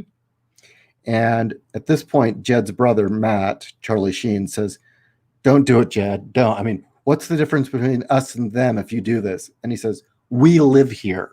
Yeah. And he executes them. And now it's become even more real. Jed doesn't execute them, though. No. Jed executes the Russian who is left alive, who was still alive after the fight. Yeah. He doesn't kill the turncoat. Who kills the turncoat? C. Thomas Howell. Oh, okay. Yeah, Jed can't do it. And C. Thomas walks right up and just does it again cold. And then they're all aghast that he did it. And he's kind of like, what? It needed to be done. Now, we get a scene of Jed looking at a photograph of when him and Matt were kids in Little League and starts mourning the loss of their innocence. Mm-hmm. There's an ambush where they get drawn in by a food drop. They think that they've found some lost food. And instead they get attacked by Russian Hind helicopters, which are vicious. Yes. Tanks in the air. Regardless of what people think, no, they do not down any of the helicopters, despite what some people thought. No, you can't down a Hind. Well, you can, but the rocket goes into the crew, the passenger compartment where they carry the troops. But the pilot said, "Oh shit," and hightailed it out of there. While another one came over the ridge. They lose Robert and Tony, mm-hmm. which is really harsh. You start to see it's getting dark. They're losing their numbers rapidly. And I have to bring up, Tony has a hero's death. She's dying. She asks for a grenade. And when they find her body, her dead man's grip on the grenade loosens and she takes one of them with her. Yeah. Right. That's a hero's death. And the thing that kind of happens through this film is every time there's a moment of humor, like the helicopter commander is bragging, "Oh, I think we've killed 12." Yeah. It's like, no, you killed 2. You killed 2. And they just took out one of yours. And that's the Spetsnaz guy is just like, "Fuck you, you killed 2." Yeah. And it's kind of funny. And then the grenade goes off. Yeah. And then it's dark again. And that's kind of the beats through the entire film, right? Mm-hmm. Are you pulling up a picture of a Hind? Oh, come on. It's a badass helicopter. It is a badass helicopter. It's ugly as fuck, but in a cool way, though. Yeah. Well, it's like a little, not a little. It's a giant dragonfly of death. It is very Russian. It is a big, fat beast of an attack helicopter that can carry troops. Yes. Why would you do that? Because they're Russian. Because they're Russian. And the things are like indestructible. Yes. But they're also slow. But anyway, what goes on from here? They can take off and land in snowstorms. After they're down to 4 people now. Yes, they're down to 4 people. And they're not crying. They're figuring out what they're going to do. And it is decided that Jed and his brother Mike are going to go in for one final assault, and the last 2 are Erica and this one kid who's the youngest of the entire group. And through the whole film, he kind of stays a child. Yeah, he stays a child. He's constantly asking silly questions. He kind of lives in this fog of not reality. And they tell him, "Look, get over the ridge, get a free America.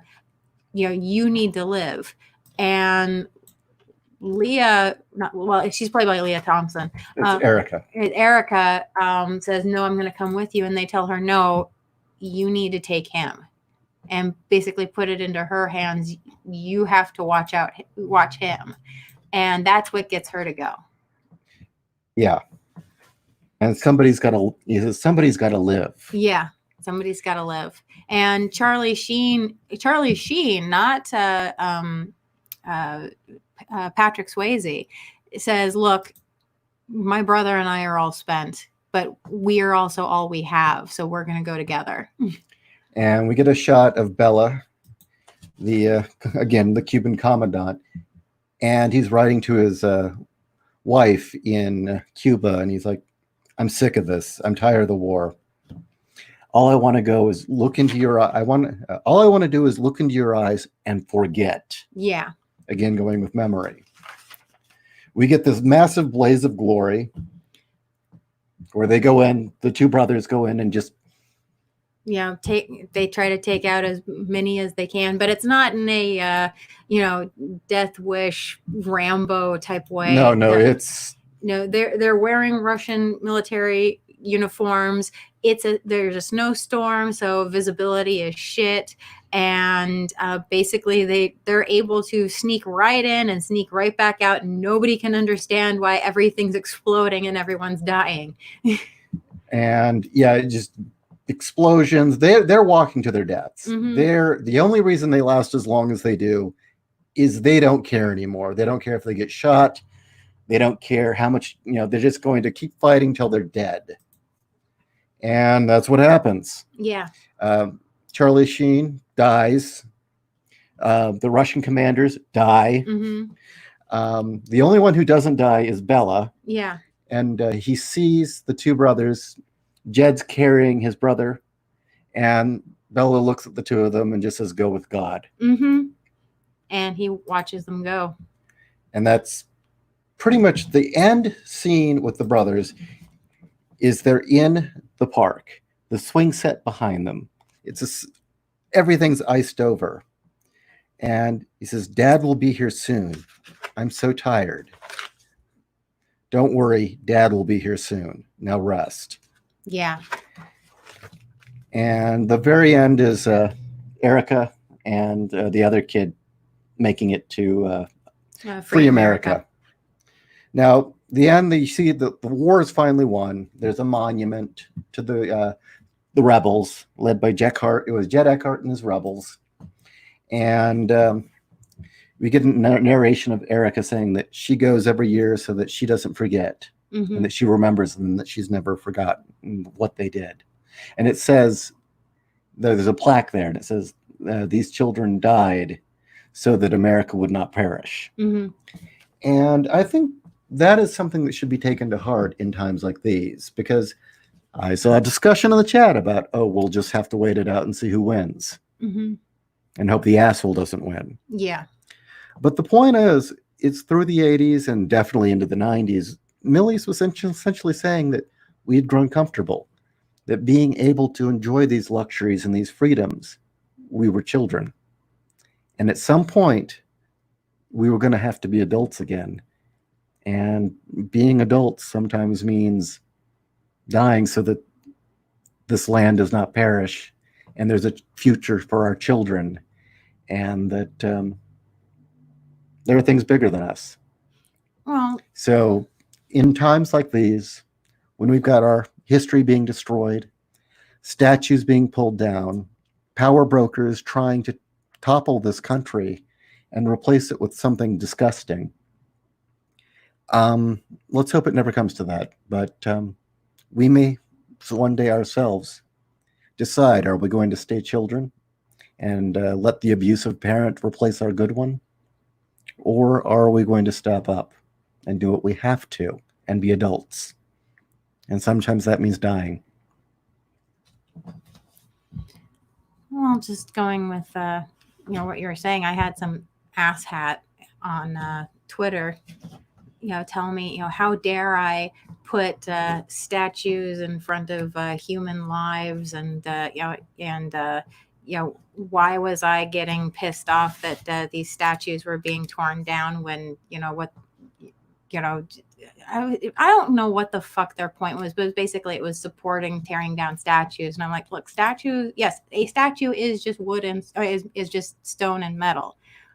but the idea of what they represent, that's what the attack is on, and that's why it pisses me off that these things that they're being destroyed and they're being taken down, and why the people who are doing it are just making themselves targets of, the next person to hate. Yeah.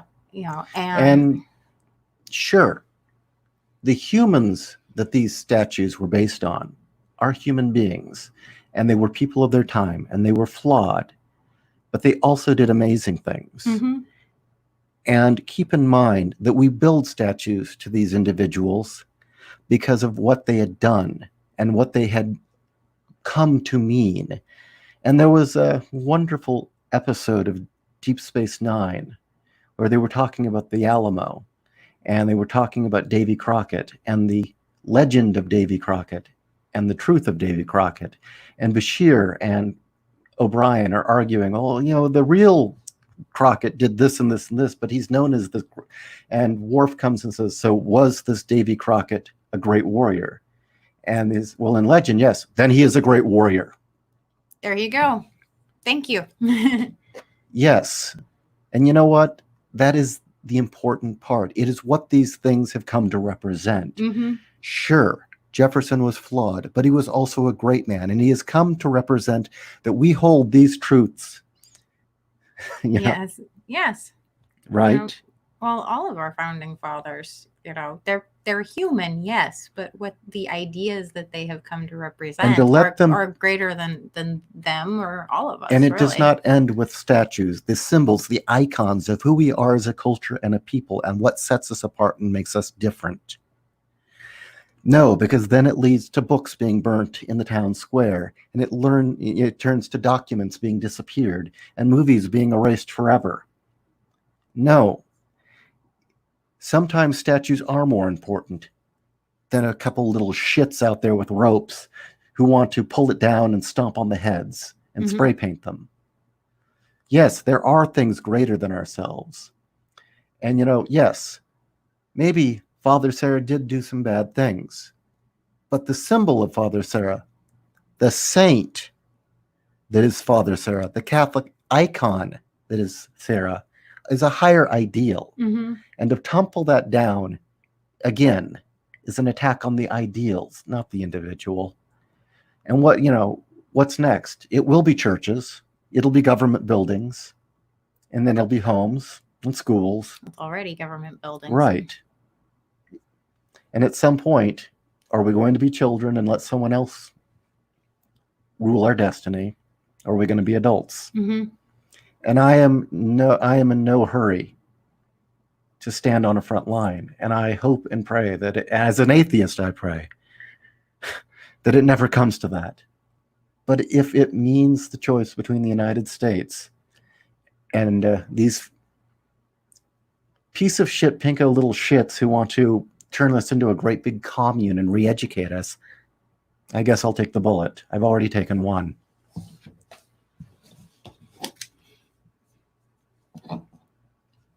So, shall we read from the chat? Yeah, why not? There's a lot of comments. We've been on for an hour and a half. Yeah.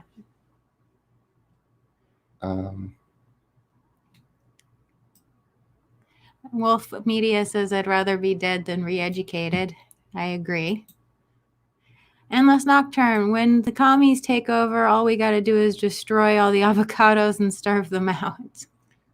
Kinda, yeah. I think there's a mite that eats avocado trees. Maybe we need to unleash it upon California.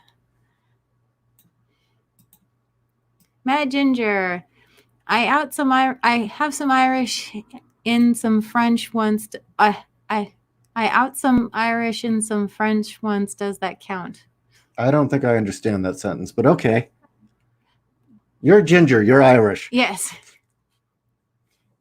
Harble 99. Look at the Japanese holdouts after World War II. 3 guys rendered a big chunk of the island in the Philippines into a no-go area.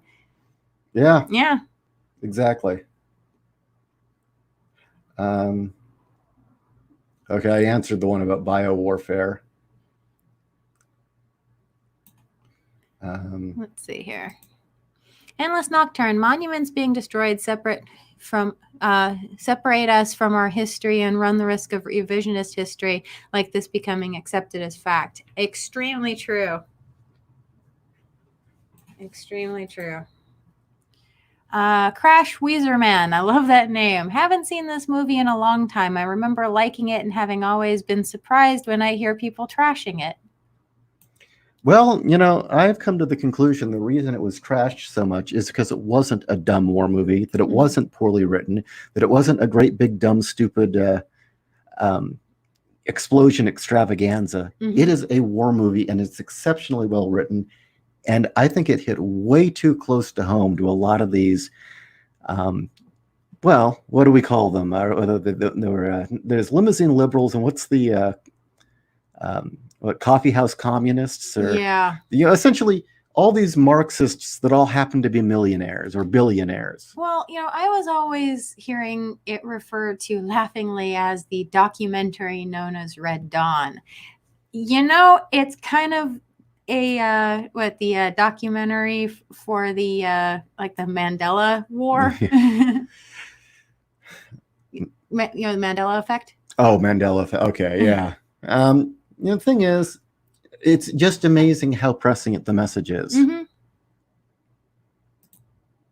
Panda Power. In my opinion, the romance between the pilot and Erica wasn't important. How am I supposed to care about a teenage crush and a guy who's just getting some out of loneliness? Growing up. It's about growing up. It's the metaphor. Well, especially, and she was going to be sold into sex slavery. So for her to say, I want to be a woman and I want a real man to be my first time, for a girl at least, that has a lot of significance. Women go crazy for fighter pilots. Okay, it's just true. Fighter pilots have big dicks no matter what. Okay, both metaphorically and actually. What? Oh, Eloise to Anime Acid Trip. It's happened before. There was a whole news report of it when Obama ended the old Cuban policy.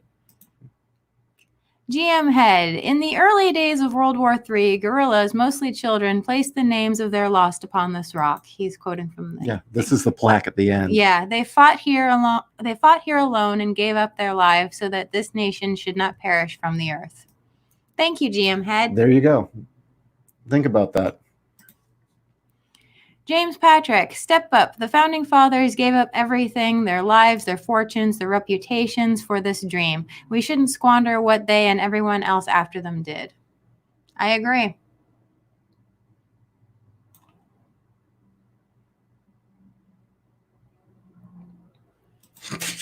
Okay, this is just funny. Underworld Dream. I would put human lives before the statue because when the rioters pull it down, they will be the first person the statue hits when it falls.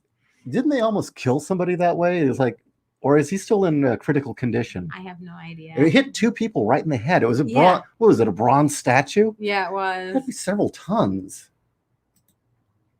Endless Nocturne. There are no athletes in Foxhole. Atheists. Sorry. Oh, God, I'm tired. I'm sorry. There are no atheists in Foxhole, so I guess things must be bad for Ishii to say that. Look at it this way. I mean, we say praise something is meaning it vehemently. I mean, I don't think anyone would hear me.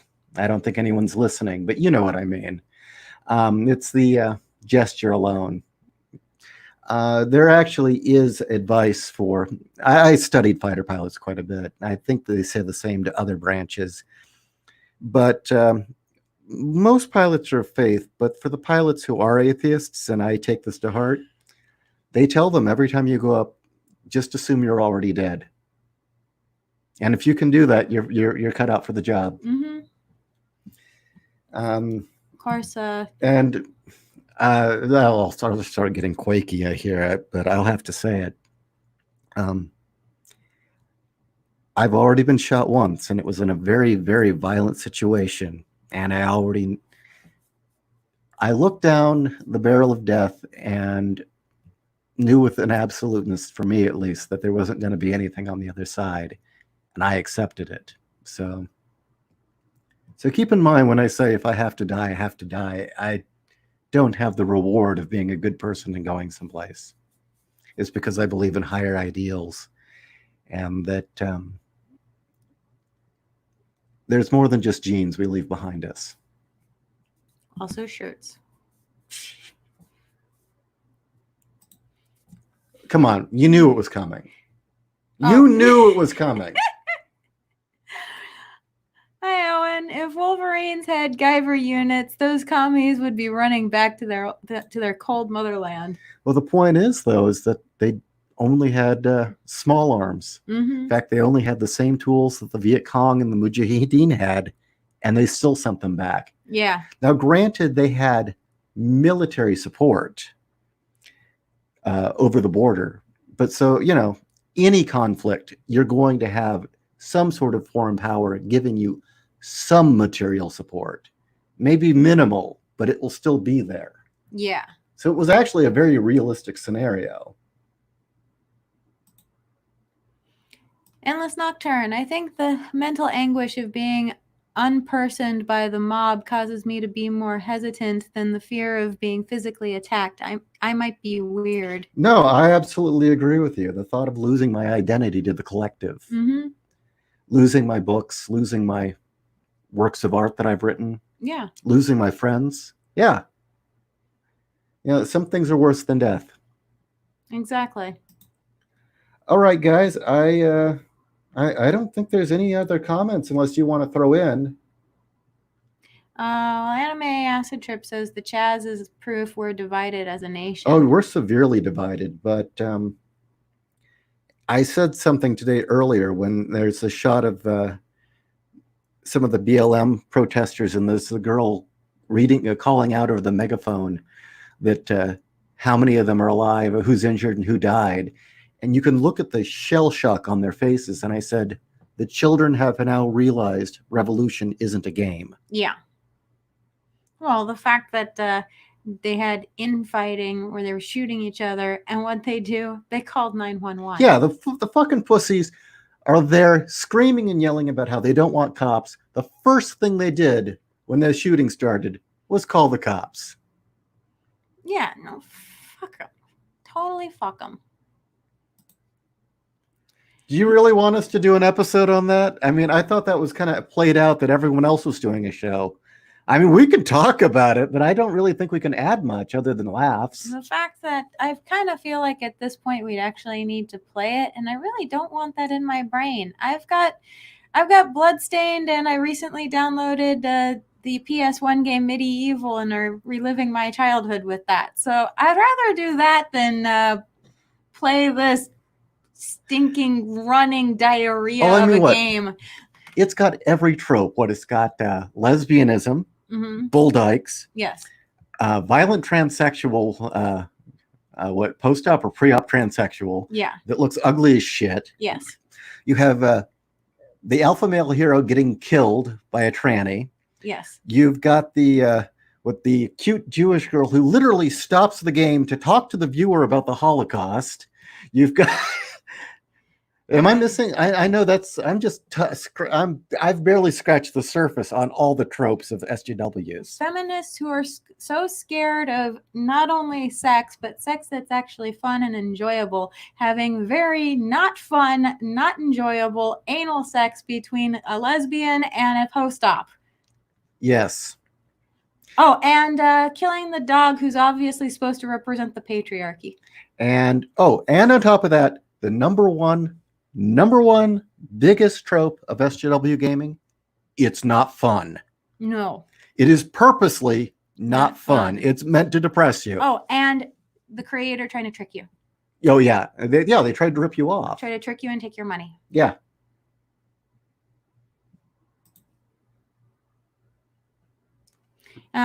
Let's say John, and they blocked the cops from getting into the Chaz /Chop / the People's Playground. I like calling it the People's Playground. That's good. Well, gosh, that's really interesting. I'd pay good money to watch a Red Dawn type story where superheroes battle communist terrorists. Oh, communist terrorist. I'm sorry. Well, no, I had a superhero book that I tried to get off the ground in which a certain character was doing battle against a Marxist SJW dystopian state that had taken over California. We will still be able to come to that. Just not now. But John, there was more discussion of race and greater diversity of viewpoints in America on the sidewalk outside the Trump rally than in weeks of the Chaz. damn straight. Well, And you know what? The Trump rallies clean up after themselves. They don't burn buildings. They don't steal. no. And they're generally nice to be around. Yeah. And if that means I'm a flaming racist, so be it. You know what? Call me every name in the book. If that means hanging out with decent people, I don't care. I just don't care anymore. Yeah. And I'll be and I know this is kind of cruel and vicious, but you know, when it comes to reparations and reconciliation and the Indians and all the other ethnic, you know what? After decades of trying to make this right and it all coming to this, I just don't care anymore. You know, when they're ready to forgive, okay, we'll talk. I just don't give a damn anymore. All right, guys, I think we're done here. About yesterday's stream, we will do a longer stream on what it is, but do you want to say just real quickly? Yeah. So no one's worried. I got the word yesterday. Yes, it's a little hard for me to say. I got the word yesterday that that my dad passed away. I'm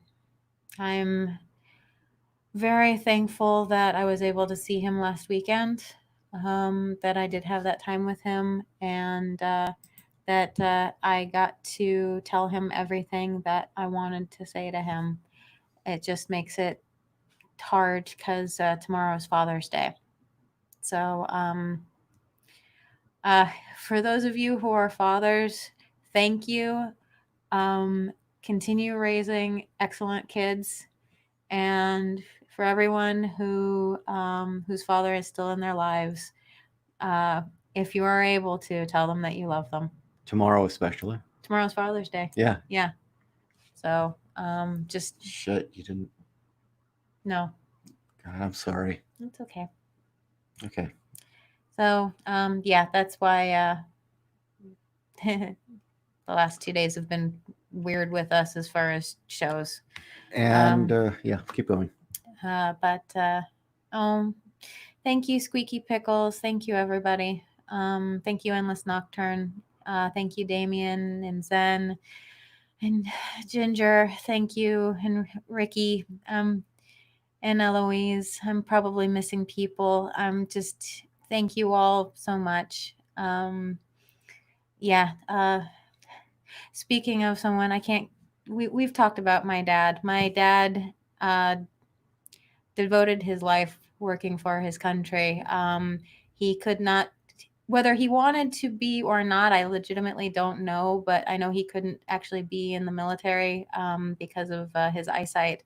But my dad was an inventor. We joked that he was Q from James Bond because he would make toys for our military. And there wasn't a day that went by that he wasn't proud of this country.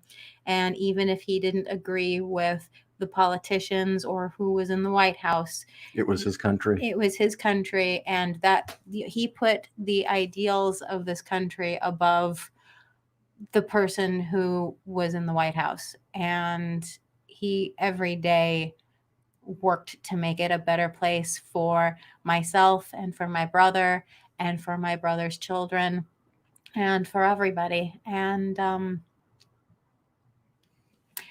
I am incredibly proud of him and the work that he did during that time. So well, you can't talk about a lot of what he did, but I No. can honestly say some of the things he invented and some of the research he did legitimately kept a lot of people alive. It did. It really did. Kept a lot of people out of harm's way, Mhm. and kept a lot of people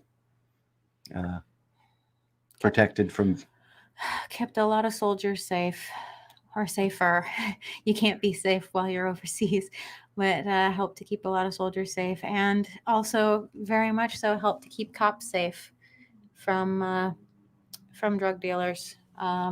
You can talk about that. I can talk about that. He created a spectrometer that we've talked about this on the show in the past. He created a spectrometer that would sniff chemical trails and would tell you what chemicals are in the air, where they're coming from, how long they've been there for, where they're going to go. It would make predictions, and this was vital for multiple reasons. But in as far as with cops, it helped them to know when meth labs were actually handling illegal stuff, because even though meth takes hours, I think like over a day to cook, it's only illegal for a half-hour window between when they add the final ingredient and when it's on trucks being shipped out to wherever it's going to be cut.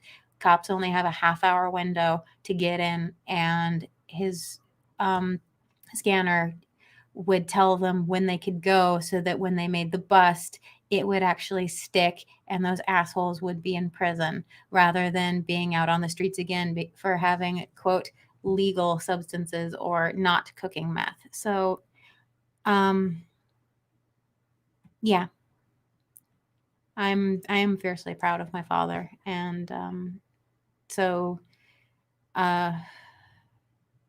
it does pain me that his final days was seeing this country being torn apart like this. I had hoped maybe he would see some resolution, but my plan is to do everything that I can to try to continue to make this a better place, just like he did. And sometimes he wasn't home, and sometimes he made you do things that you didn't like, but now you understand. Yeah, no, actually, no. As a kid, No, he was a great dad. He was a great dad, and when he couldn't be there because he had visitation, my parents divorced when I was 3. When he couldn't be there, I knew it was because duty called and that there were greater things. He couldn't tell me about it, but I always knew that it was because duty called and there were greater things. And I'm a child of the 90s. I've seen the action films, the Schwarzenegger films, the Bruce Willis films where the guy really wants to be home with his family, but he can't because he's saving the world. And it always made me proud that even though my dad wasn't out there with a gun blowing things up, he was out there doing his part to save the world. Yeah, it was kind of interesting for an engine. Well, not even an engineer, an inventor going into places where he was a line of fire. It was kind of a unique situation, but he was going to get that research done, goddamn it, and get the data he needed. Well, also, field testing in the field. Yeah, exactly. Field testing in the field.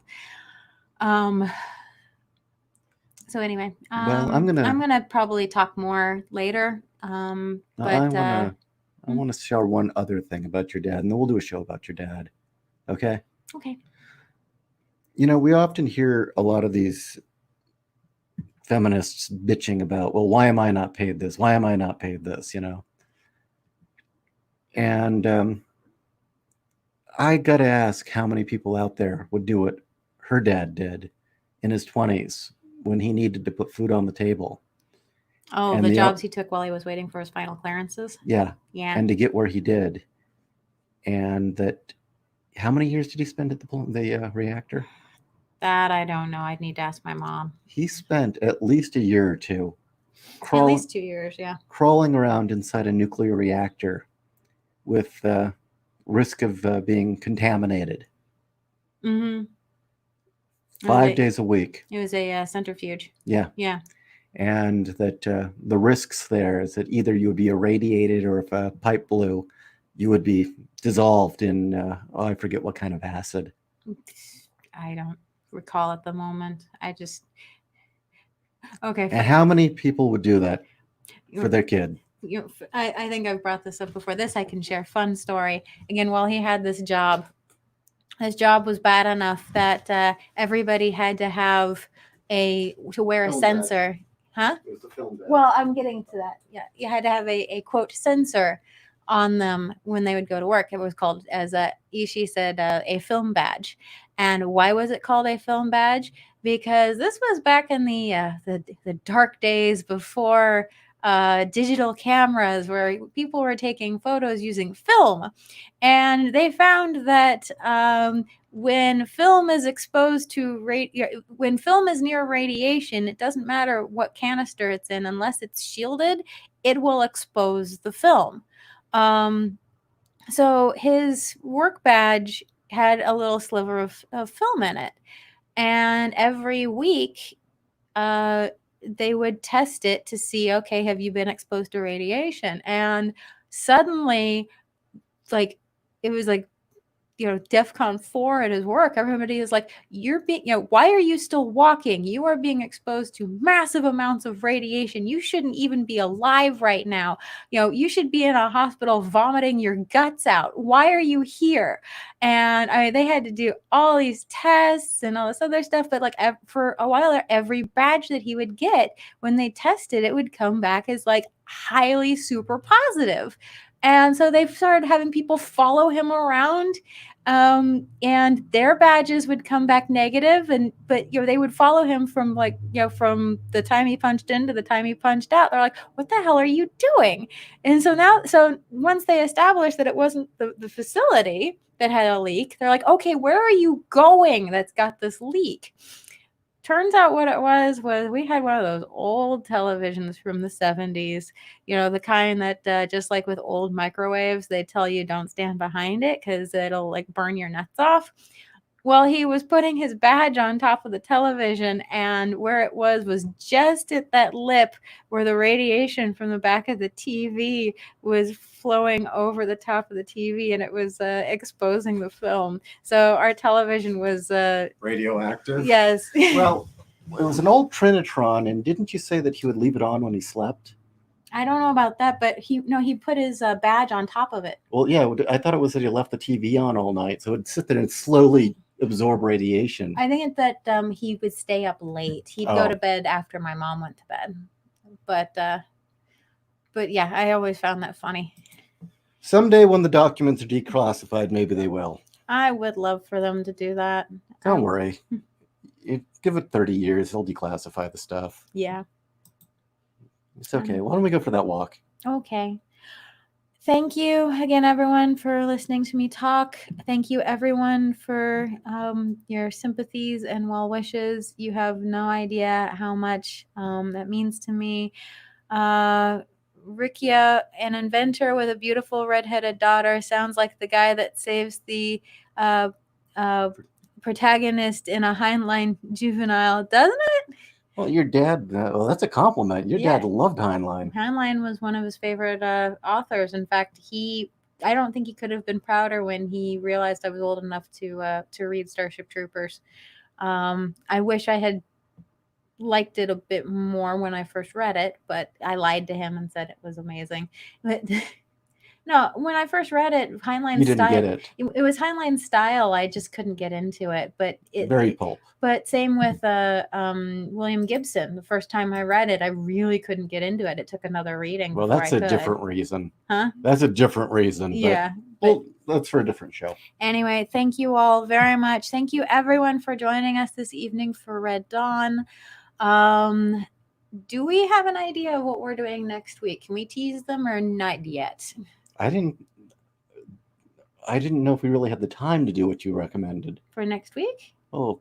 No, I'm just asking, did we decide on something or no? Well, you talked about doing Network and a Max Headroom episode. And yeah. That's a very long movie and then an episode. That's quite a viewing. Well, okay, so we recently got the Blu-ray of Escape from New York. I mean, that would be kind of fitting. That would be very fitting. Well, the thing is usually these are off the cuff, where it's like suddenly we just decide, okay, I want to see this today. Very true. But I like teasing, so. I'm a tease, you know that. I also, no, you're not. you're pretty forward, actually. You don't beat around the bush. No, you're just pretty much. No, I just beat the bush. Anyway. Oh, shut up. No, we talked about Dirty Harry. We did talk about Dirty Harry. We talked about Network. and we talked about Escape from New York. But you know, it might be we want to watch a comedy by the end of next week. That's very true. We might be feeling so shitty after the week of all the things you got to do. Yeah. We might want something funny. We'll get back to all of you on that. All right. Okay. Good night, everyone. Thank you.